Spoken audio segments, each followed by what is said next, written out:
مرحبا وياكم مهندس عاصم. الفيديو اليوم عبارة عن شرح هندسة الكهرباء. طبعا هندسة الكهرباء موجودة بكل الجامعات العراقية تقريبا عدا واحدة أو اثنين، راح أذكرهن إن شاء الله هن ومعدلهن. طبعا هذا القسم يقبل تطبيقه فقط، ومدة الدراسة 4 سنوات. طبعا هندسة الكهرباء من الأقسام اللي إلها ثقل بالهندسة، هي والهندسة الميكانيك والمعماري، أقسام كلش قديمة. طبعا ما يعتبر سهل. قسم الكهرباء يعتبر من الأقسام الصعبة بالهندسة، مثل ما ذكرت هو الميكانيك والمعماري يعتبران يعني صعبات حيل، مو حيل بس يعني بيهم صعوبة تحتاج قراية من الطالب، مو مال تسخيت وعبالك تنجح يعني. طبعا هندسة الكهرباء اكو ناس مثل اكو يعني مذكور انه اكو مثل مكتوب كهربائية، هندسة كهربائية، هندسة كهرباء، هندسة الكترونيك، شلون نقول الكترون واتصالات او كهرباء والكترونيك، وهيك شيء هو كله مختصر انه انت هندسة كهرباء، فيشمل اتصالات ويشمل الكترونيك، يعني كله قسم واحد. انت بالاخير مهندس كهرباء، سواء مثلا اكو بعض التسميات قدرة ومكان كهربائي، كله مهندس كهرباء يعني كله سوا. اوكي. يعني بالمناسبة مرحلة أولى تكون تقريبا سهلة بكل الأقسام الهندسية. طبعا بالنسبة لهندسة الكهرباء تحتاج لابتوب، لأن عندك مختبرات تحتاج شلون نقول تسوي لها جداول وهاي بالأكسل والوورد، وكذلك الباوربوينت، وعندك برنامج الماتلاب مال البرمجة، والاوتوكاد مال التصميم. الاوتوكاد يشتغل او بالميكانيك او بالمعماري او بالمدني، كلها تاخذ هاي الاوتوكاد. يعني هندسه اغلب الاقسام الهندسيه المفروض تاخذ الاوتوكاد، لان هو تخطيط ومخططات يدخل بكل شيء، بناء كهرباء ميكانيك كل شيء. اوكي. الفكره الخطا انه هندسه الكهرباء يقول لك ها انت راح تصعد تيل، راح تمد وايرات. لا، مهندس الميكانيك مهندس حاليا مهندس ميكانيك، فمشلي بالميكانيك. مهندس الكهرباء هو اي مهندس يكون مشرف، تمام؟ يعني ما يكون فني ويشتغل بيده وكذا، لا، يكون اشراف، بس نفس الوقت عنده لغه، يعرف البرامج، يعرف المحطات، يقرا مثلا كتالوجات مال سواء اي شيء، يعني مثل محطه او هاي خرائط مال الكهرباء، يعني كل شيء يعني المفروض يكون مسيطر. هاي شو تسيطر عليها؟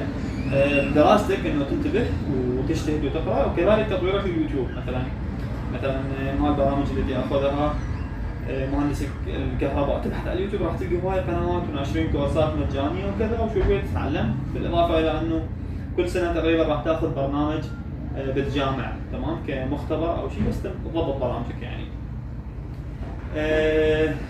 يكون اشراف، يعني مهندس الكهرباء يكون اشراف محطه، طاقه انتاجيه، طاقه شبكات، طاقه توزيع، امور السيطره، تمام. هاي كلها الدروس اصلا اعتقد اكو ماده اسمها سيطره، يعني شلون مثلا كانوا هذا البلك، شلون مثلا تجي الكهرباء من شيء محوله، شلون السيطره عليه.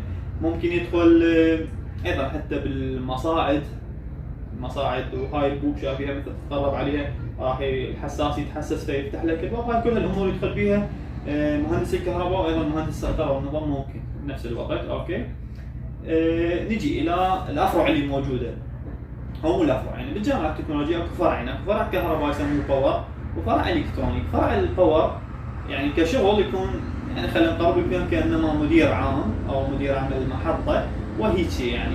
اما الالكترونيك يدرس الالكترونيات، شلون نقول، بشيء معمق، يدرس الالكترونيات بشيء اعمق، تمام. طبعا بعد التخرج الشغل وين يكون؟ وزاره الداخليه، الدفاع، كذلك الكهرباء، هيئه الحشد الشعبي، وزاره النفط، وكذلك العتبات المقدسه. طبعا العتبات والهيئه الحشد الشعبي هواي ناس يعني تحصل بيها وظائف، يعني الناس جماعتي تخرجوا ميكانيك هواي يحصلوا بهاي المكانات. وكذلك المطارات، هاي عاده الشركات الاهليه تطلب مهندسين ميكانيك. عندك مهندس الكهرباء ايضا يطلب بالمشاريع مال البناء، اي مشروع بناء، اي مجمع سكني يدخل به 3 مهندسين، مهندس المعماري، 4 خلينا نقول، معماري، مدني، ميكانيك، كهرباء، كلهم يدخلون بهاي البناء، ما يتم الا موجود ال4 مهندسين، يعني كل من وشغله. اوكي. نجي الى هنا الى معدلات هندسة الكهرباء، مثل ما قلنا يقبل تطبيقه فقط.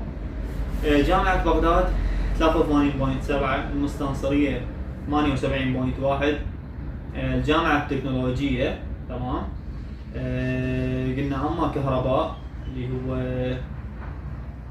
العفو الجامعة المستنصرية بها مو 78.1 وتخصص مرحلة ثالثة، أما قدرة ومكان كهربائية بهم كهرباء أو هندسة إلكترونيك واتصالات اللي هي إلكترونيك، فما فرق، أنت بالأخير راح تتخرج مهندس كهرباء. بالجامعة التكنولوجية كهرباء الفرع الكهربائي يقبل 78.4، فرع الإلكترونيك يقبل 75.1، يعني تشوفون 75 بالنسبة للتطبيق معدل كلش بسيط. جامعة النهرين هندسة إلكترونية واتصالات هي هندسة كهرباء 89.7. جامعة الكوفة الكهرباء 78.5. جامعة الكوفة الإلكترون والاتصالات يعني هم إلكترون اللي هي إلكترونيات أو هندسة إلكترونية يعني كهرباء، كذلك اتصالات. تمام. يعني سابقا بجامعتنا كان قسم الكهرباء وهي قسم الاتصالات هو قسم واحد، بعدين فصلوا بالسنين السابقة. اوكي، فتستغربون انه هندسة إلكترونية واتصالات هو قسم واحد. جامعة تكريت في الكهرباء 72.5، معدل كلش بسيط. جامعة تكريت اشتراكات الكهربائية قسم الهندسة الكهربائية 78.1. القادسية الإلكترونيك والاتصالات 88.2. جامعة ديالى إلكترونيك 65، معدل كلش بسيط 65 اصلا يعني جو التراب. وجامعة ديالى القدرة والمكان الكهربائي اللي هي هم كهرباء تعتبر قسم كهرباء 65.4، معدل بسيط جدا. جامعة ذي قارة الكهربائية والإلكترونية 78.5. العراقية قسم الكهربائية 76.2. جامعة البصرة 87.2. جامعة ميسان طبعا من ما اذكر اسم يعني هذا هندسة كهرباء. جامعة ميسان هندسة كهرباء 86.2. جامعة كربلاء قسم الكهرباء والإلكترونيك 79. بابل 78.8. واسط 78. الأنبار قسم الكهربائية 75. جامعة الموصل 75.2. جامعة كركوك 73.8. يعني تعتبر هندسة الكهرباء بالنسبة للتطبيقي هاي آخر سنة تعتبر تطبيقي، السنة الجاية راح يرجع علمي، إن شاء الله كلها تقدر تنقبل بهندسة كهرباء. طبعا هندسة كهرباء كلش حلو، مستقبلها حلو، انتم تشوفون يعني الكهرباء موجودة دار مدار، ما نقدر نعيش من دون كهرباء، خاصة هالصيف وصار بشيء يعني ما كهرباء هسه.